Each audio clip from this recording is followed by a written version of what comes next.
When my Aunt Jane passed away, no one could have predicted that her death would be the beginning of a long and terrifying chain of events. She was around 60 years old and lived in a remote part of Maine. Her house was old, wooden, and tucked deep in the woods, where snow piled high in the winters, and the nights were as silent as a graveyard.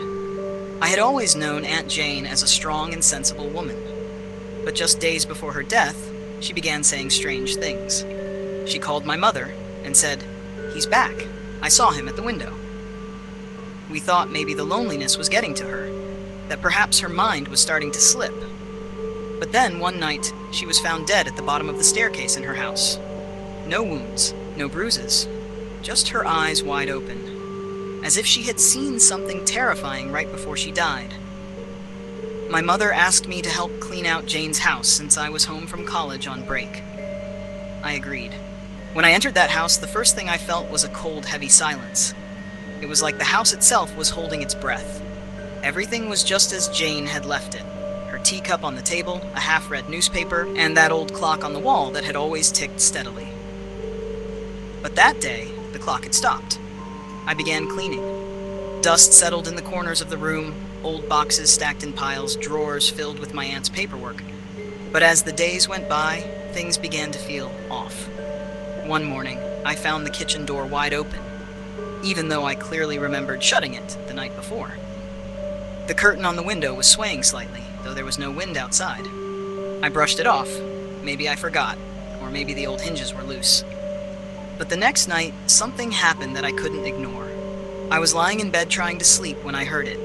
Footsteps on the stairs. There was no one else in the house. I held my breath and listened, frozen in place as the sound came closer, step by step, until it reached just outside my bedroom door.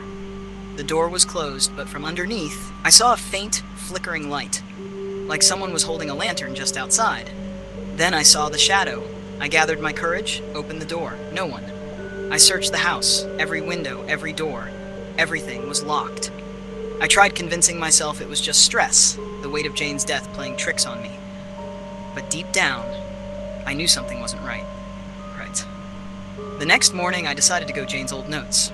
I found a worn-out notebook, something between a journal and a diary. At first glance, it seemed like a record of her daily life. The further I read, the darker it got. She wrote, "I saw him again, on the porch steps. It's the same one from the old house. He used to come when I was a child. I never told anyone. He says it's time. He wants me to come with him." The next page was blank. I sat there in silence. Was it mental illness? Or had she truly been visited by something that had been waiting for decades? That night, I locked every window and every door before bed. Exactly at 3 a.m., I woke up to a sound, something heavy being dragged across the floor. I pulled the blanket over my ears, and then a whisper right next to my ear. "It's your turn now." I turned on the light instantly. No one was there. That was the moment I knew. I had to leave. I started packing, but just as I zipped my bag, the lights went out. And then, Aunt Jane's picture on the wall started to tilt, as if someone had pushed it from behind. I didn't stop to think. I ran down the stairs, out the door, straight to my car. Behind me, the house flickered with lights going on and off like something or someone was watching me. I turned back once, just for a second. There at the upstairs window, a shadow was standing.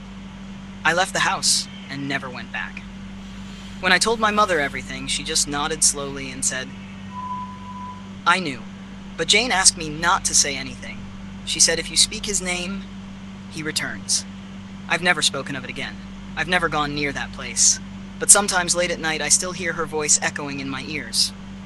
"It's your turn."